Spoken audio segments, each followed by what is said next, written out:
In Module 2, we're going to consider how atoms come together to make molecules.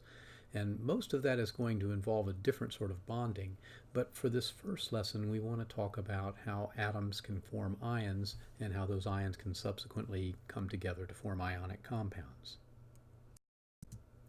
Our learning goals for this lesson are to use the octet rule to predict stable atomic ions, and then derive empirical formulas for ionic compounds containing those ions. How do we achieve a full valence shell of 8 electrons? How do we satisfy the octet rule? That's the central question that we want to answer here. We can gain electrons in that valence shell until the shell is full, or we could lose electrons until there are no valence electrons left, leaving the highest core electron shell as the filled shell that represents the border, if you will, of the atom. So which of these is more likely? Well, what we want to do is be able to predict what atomic ion is going to be formed, and there's some very simple rules that we could follow for this. For example, potassium loses an electron to form potassium plus ion.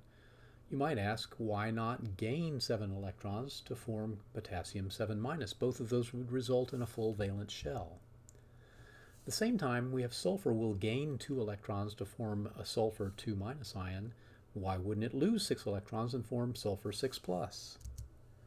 The octet rule basically says the final ion should have 0 or 8 electrons, but it doesn't specify whether it gains or loses electrons to get there. Our general observation is that the most stable atomic ion is usually the one that requires the least number of electrons to be added or gained by the atom.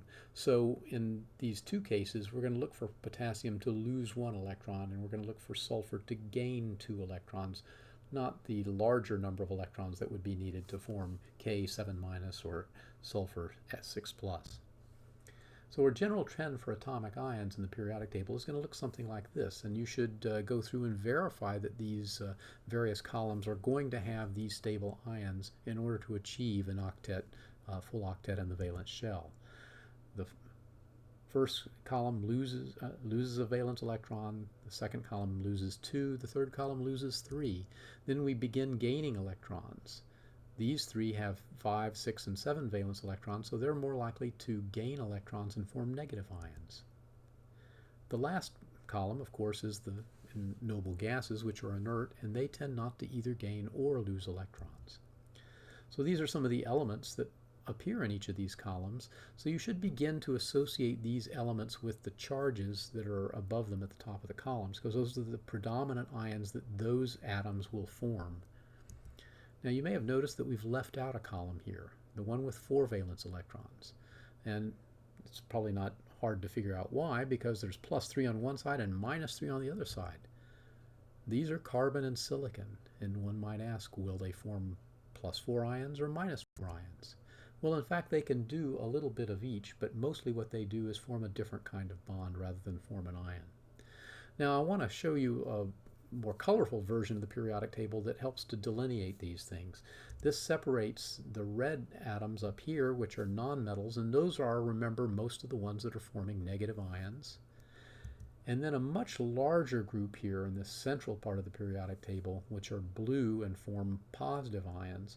The hydrogen that's up in the upper left should really be over on the right-hand side. It's one of the nonmetals. And it forms more likely a positive ion, although it can form a negative ion. But all of the things that are blue on this periodic chart are typically metals, and therefore they form positive ions. Ionic bonding occurs because opposite charges attract one another. So when you bring a positive ion together with a negative ion, well, there's an electrostatic repulsion, electrostatic attraction. That's what Coulomb's law is all about. So this is the genesis of an ionic bond. Let's look at an example of lithium and fluoride. So a lithium ion has no electrons in its valence shell. It loses its 1 valence electron, whereas fluorine adds a valence electron to form a fluoride minus ion. And those two are attracted to one another because they have opposite charges. There is an electrostatic attraction, and this is the primary bonding force in ionic compounds.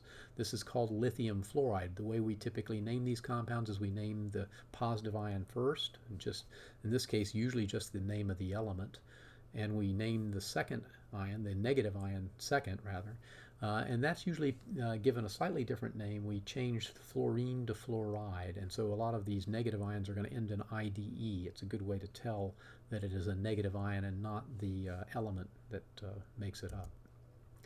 You should note that both of these ions are obeying the octet rules. They both are achieving a very stable valence shell of electrons. Now, we can also find empirical formulas for these compounds by considering the relative charges of the two. So these formulas provide an exact proportion of the two elements that are found in the compound, and we try to do this with the smallest possible integers. So let's use as an example aluminum oxide. We look at aluminum first. It's got 3 electrons in its valence shell, so it tends to lose those 3 electrons and forms an aluminum 3+ ion. Oxygen, on the other hand, has 6 electrons in its valence shell, so it gains 2 more to form oxide. So when we bring an aluminum 3+ ion together with an oxide 2- ion, how do we know what proportions they're going to combine in? Well, they need to combine in proportions that balance the charge. So we want to have as many positive charges as there are negative charges, and an easy way to do this is to take the number of the charge and put it in front of the other element. So in this case, if we took the 2 from the oxide 2- and put it in front of the aluminum, and took the 3+ from aluminum and put it in front of the oxygen, it would tell us that combining 2 aluminum ions with 3 oxide ions should give us a balanced charge. That leads to a formula of Al2O3. So as an activity, you should try to find the empirical formula for the ionic compound between magnesium and chlorine. All right, so I'm going to pause here. You should pause and try to work this out. What did you get? Well, if we start with these, the magnesium ion tends to lose 2 electrons to form magnesium 2+. The chloride ion, like fluorine, tends to gain an electron to form chloride 1-. And so when we bring those together, we're going to take the numbers that appear on the upper side and put them in front of the other one. So we've got 1 magnesium with 2 chlorides, and that gives us a formula of MgCl2, which is the correct empirical formula for magnesium chloride.